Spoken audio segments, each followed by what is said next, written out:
This is, excuse me. I hope I don't do this throughout this reading. This is something that is, in a way, not particularly spiritual, and yet it is absolutely spiritual. Thank you.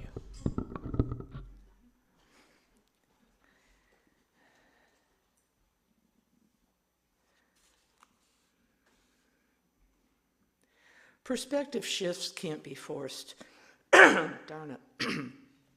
If you're sharing information with someone that contradicts what they currently believe, it can take time for the perspective to shift, if it happens at all. This is the case even if the information is true and you can show them evidence that it's true.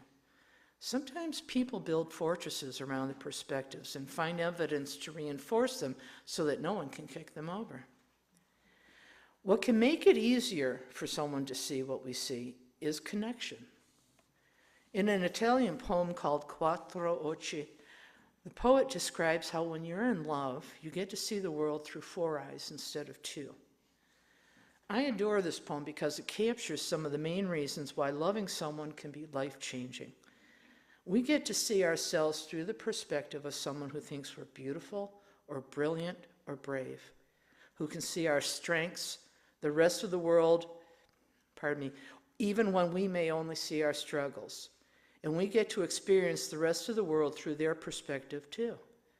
The danger here, of course, is that if we trust others more than we trust ourselves, we still end up experiencing the world through only 2 eyes, theirs. The same can occur if you spend a lot of time in a space where everyone hears and repeats the same perspective. This is what happens for too many of us with ADHD. We don't have the chance to view the world through our own 2 eyes because for most of our lives, we've experienced and internalized a neurotypical perspective on how we should exist in the world.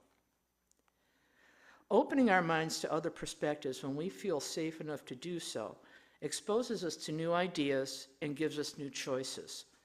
It can help us change the world. We can share what we know with one another, which gives us access to new information and new tools. Plus, people can hear our perspective more clearly when we talk with them and try to understand theirs. What this means, though, is that you can't just change the world. You have to be ready to be changed. Having these conversations can expand your own perspective, but it can sometimes threaten, even topple it. My own perspective has shifted drastically many times in the process of listening to and learning from this community, research, other advocates, my team, and random strangers on the internet. While the shifts in our own perspective may come from these conversations can be disorienting, I'm happy to report they can also be empowering. The more we share perspectives, the more complete ours become. It becomes easier to connect with people and hear their perspectives without losing our own. The new perspectives become less threatening to the worldview we are constructing, and our vision of the better world we work for becomes clearer and more achievable. I'll leave you with one final perspective, one my friend Deirdre shared with me.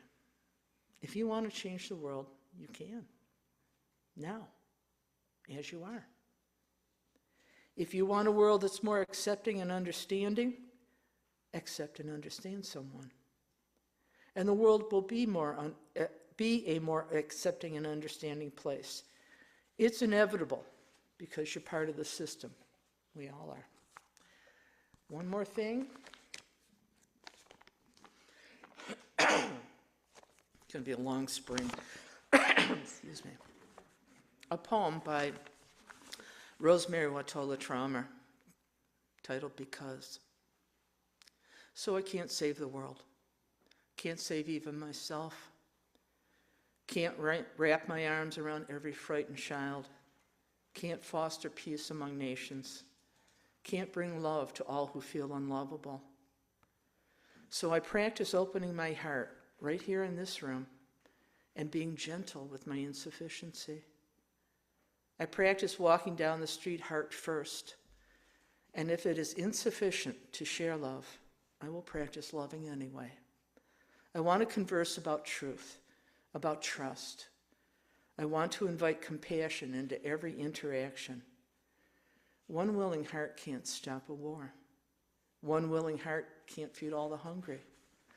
And sometimes, daunted by a task too big, I ask myself, what's the use of trying?